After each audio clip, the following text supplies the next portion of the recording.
record mo, Mayor. Pero ang sa kanya to clarify also na baka may intention ako or may alam ako sa pangalan niya. So that's only the way ng pag-usap namin, Your Honor, Mr. Chair.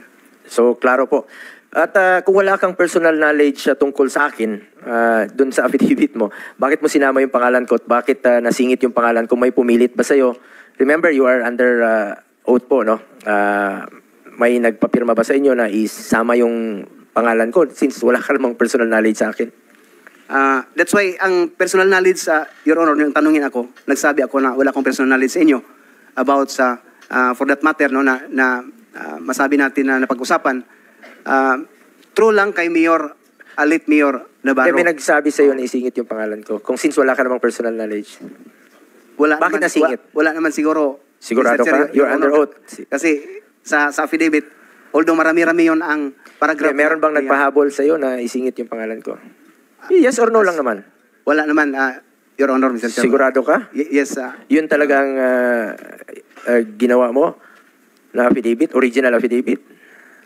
Yun naman ang original sa akin na, Your Honor, Mr. Chair, yung ginawa ko. Kasi nagpunta ako doon para pag-testify, nagawa na ako ng affidavit ko. Pero wala kang personal knowledge naman tungkol sa akin? I attest to that, Your Honor, kasi number one, kilala kita.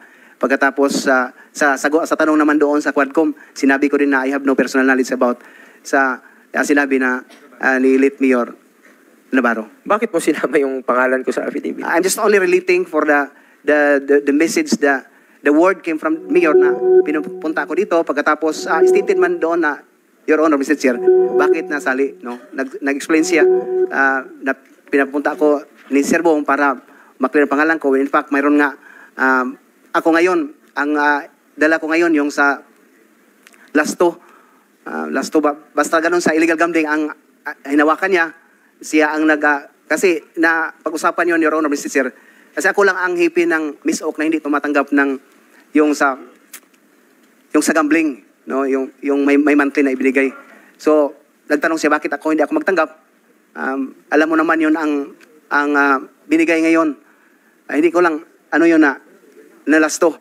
Basta parang inano na ngayon, Your Honor, Mr. Chair. So yun ang pag-usapan na ang pakay niya, di na ma-inform ako na pinahintulutan naman, legal naman yung sa gambling na ibinigay sa mga polis. Pero sa inyo, ang sabi ni Sir Bongo. So yun lang, parang nag-relate lang ako sa napakinggan ko siya at the time na nagawa ko ng affidavit. Your Honor, Mr. Chair.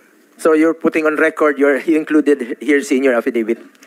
Yes, at saka sinagot ko din sa mga member ng Quadcom, Your Honor, Mr. Chair, na ganun lang, napakinggan ko lang yung kay Mayor Navarro. So, purely hearsay. Para nga makasunod din po kami, anong affidavit po yan? Anong date? Meron silang affidavit na initial. Wala ka rin hawak na affidavit? Wala akong... Can you, ano yung affidavit mo? Anong date? Yung pinag-uusapan ninyo ni Senator Bongo? Ano? Wala ka rin kopya ang dala ngayon, sir? Nasubmit wala? po. Sige, okay. Just inform us sa next hearing. Yes. Sige.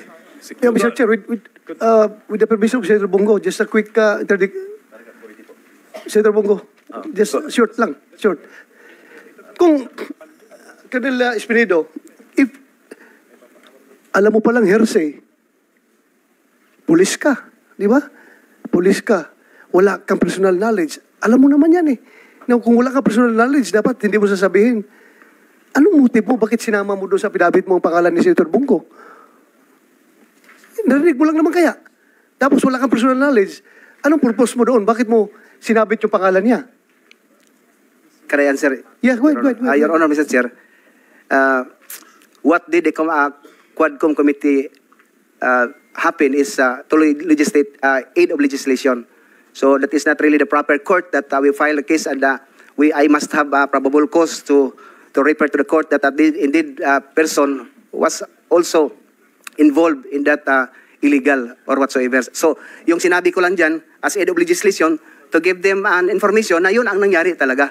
No? In aid of legislation, tapos manira ka ng reputasyon ng tao na wala ka naman palang personal knowledge. Sabihin mo doon, anong in aid of legislation na makukuha doon ng Congress? In aid of persecution ang ginagawa mo dahil sinira mo yung isang tao na wala ka naman palang personal knowledge. Ito, madagdag ko lang, with the permission of Senator Bongo.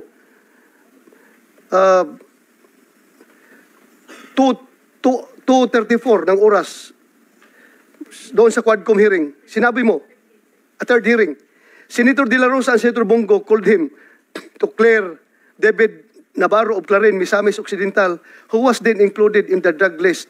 Mayor Navarro was funding the reward system through STL. Dalawa kami tatawag sa'yo na i-clear namin yung si Navarro. Tumawag siya, tapos ako tumawag rin ako sa'yo na i-clear si Navarro. Please enlighten us.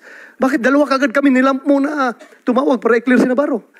Ang hirap intindihin. Bakit nagkasabay pa kami tumawag? Hindi na magsabay, Sir, Your Honor, Mr. Chair. Sa totoo lang, tumawag ka sa akin.